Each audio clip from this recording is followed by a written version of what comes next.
যে জুলাই ডিক্লারেশন যেটা করা হয়েছে তার শেষ অধ্যায়ে মাননীয় প্রধান উপদেষ্টা যে পড়লেন সেদিন মানিক মে এভিনিউতে সংসদ ভবনের দক্ষিণ প্লাজায়,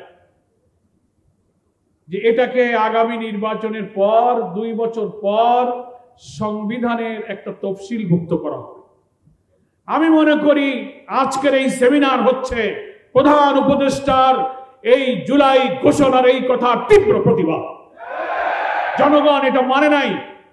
অসম্পূর্ণ জুলাই ঘোষণাকে সংশোধন করে এটাকে আইনি ভিত্তি প্রদানের যত যুক্তি আজকে এখানে সেমিনার দেওয়া হয়েছে সেটা মেনে নিতে হবে।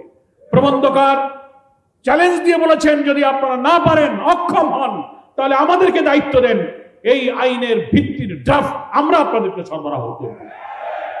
সম্মানিত সুধীবৃন্দ, যারা বলেছেন, এখনো বলছেন, একটি দলের বড় বড় নেতারা, স্থায়ী কমিটির নেতারা বলছেন যে পার্লামেন্ট ছাড়া কি করে আইন তৈরি করা হবে।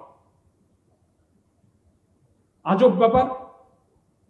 আজকের প্রমাণদের তথ্য প্রমাণ সেই সব নেতাদের বক্তব্যের তীব্র প্রতিবাদ। আপনারা মানুষের আকাঙ্ক্ষার বিরুদ্ধে কথা বলেছেন।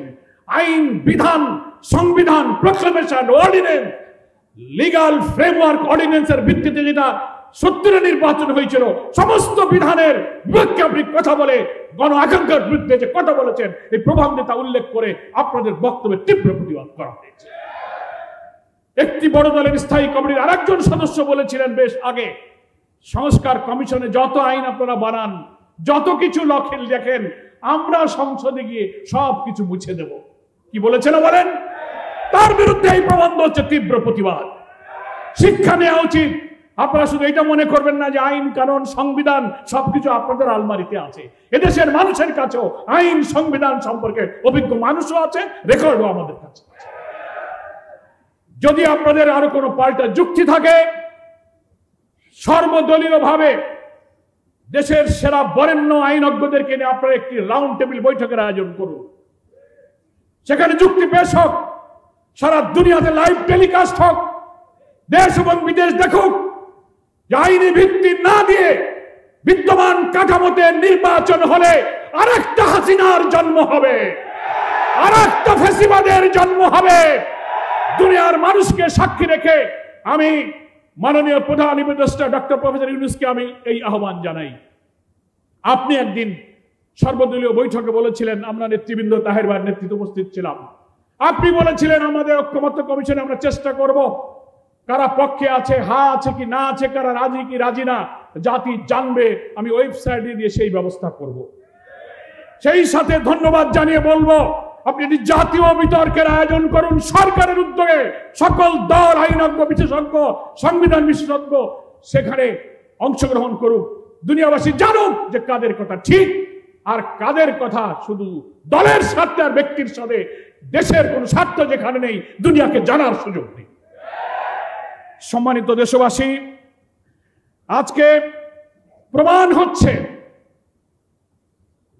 অধিকাংশ ভোটারের প্রতিনিধিত্ব করে যে সমস্ত রাজনৈতিক দল, জামাত ইসলামী, ইসলামী আন্দোলন, এনসিপি, গণ অধিকার, খেলাফত আন্দোলন, হেফাজত, মজলিস, তারপরে অন্য যত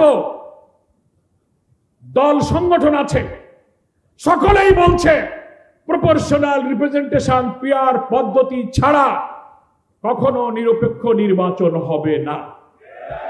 কিন্তু আপনাদের কি হয়েছে আমরা জানি না। গ্রামে বলে বাঙালিকে হাইকোর্ট দেখান। বড় দলের নেতারা বলছেন যে মানুষরা ইভিএম বোঝে না, তারা পিআরও বোঝে না। আরে বাবা, ইভিএম কি আর পিআর কি?